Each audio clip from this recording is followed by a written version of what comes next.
लुभेन शहरले एउटा एकदमै नयाँ र रोमाञ्चक कार्यक्रम लिएर आउँदैछ। आउनुहोस् यो लुभेन म्याराथनबारे अलि गहिरिएर बुझौँ, जसले एउटा दौड मात्र नभएर सिङ्गो शहरकै लागि एउटा उत्सव बन्ने वाचा गरेको छ।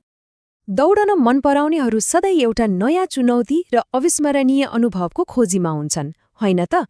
अब युरोपको मुटुमा रहेको एउटा ऐतिहासिक शहरले उनीहरूका लागि एउटा शानदार अवसर ल्याएको छ। अब यो त्यत्तिकै आएको होइन है।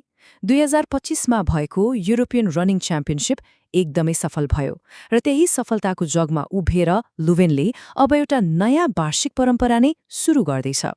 यसले के देखाउँछ भने यो शहर विश्वस्तरीय दौड आयोजना गर्न साँच्चै तयार छ। ल, क्यालेन्डरमा यो मिति टिपिहाल्नुस्, अप्रिल 19, 2026। यो दिन लुभेन शहरको खेलकुद इतिहासमा एउटा नयाँ अध्याय सुरु हुनेछ, पहिलो लुभेन म्याराथनको साथ। फेरि पनि यो कुनै सामान्य दौड मात्रै होइन, यो त एउटा उत्सव नै हो। कल्पना गर्नुस् त, शहरको मुटुमा कस्तो होला, जताततै ऊर्जा, सङ्गीत अनि हजारौं समर्थकहरूको हल्ला।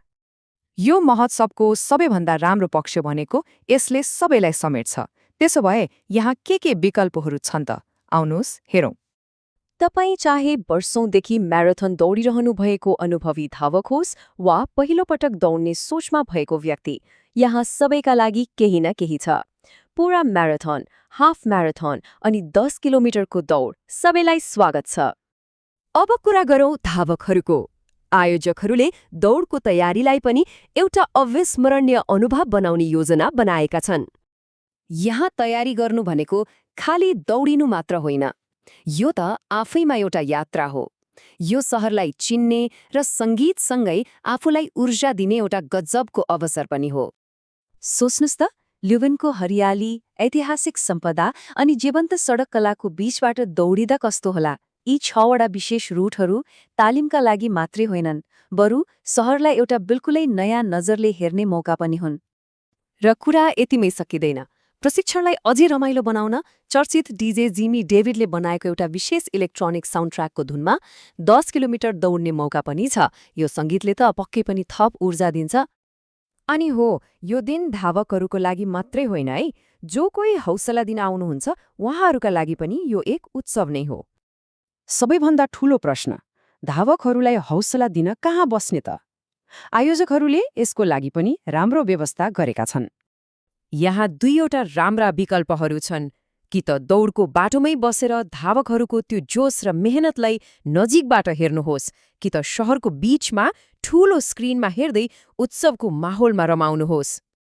ल, अब एउटा महत्त्वपूर्ण कुरा गरौँ। दौडको दिन शहरमा आवत जावत कसरी गर्ने, यसबारेमा केही जानकारी हेरौँ।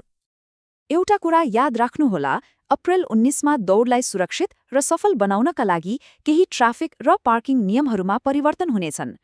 त्यसैले आफ्नो यात्राको योजना अगाडि नै बनाउनु राम्रो हुन्छ।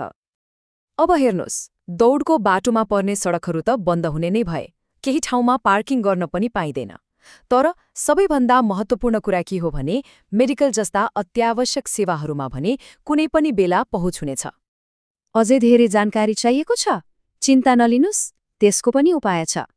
सबैभन्दा अपडेटेड र पूरा जानकारीका लागि आयोजक गोलाजोलाई info@golaju.com मा इमेल गर्न सक्नुहुन्छ वा उनीहरूको आधिकारिक वेबसाइट leuvenmarathon.com मा हेर्न सक्नुहुन्छ।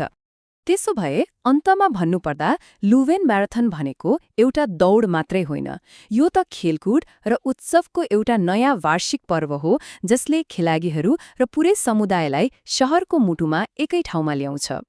अब चाहे दौडमा भाग लिन होस् वा सडकको छेउबाट ताली बजाएर हौसला दिन, यो दिन लुभेनको लागि साँच्चै विशेष हुनेछ। अब प्रश्न एउटै छ, के तपाईँ त्यो सुरुवातको रेखामा हुनुहुनेछ त?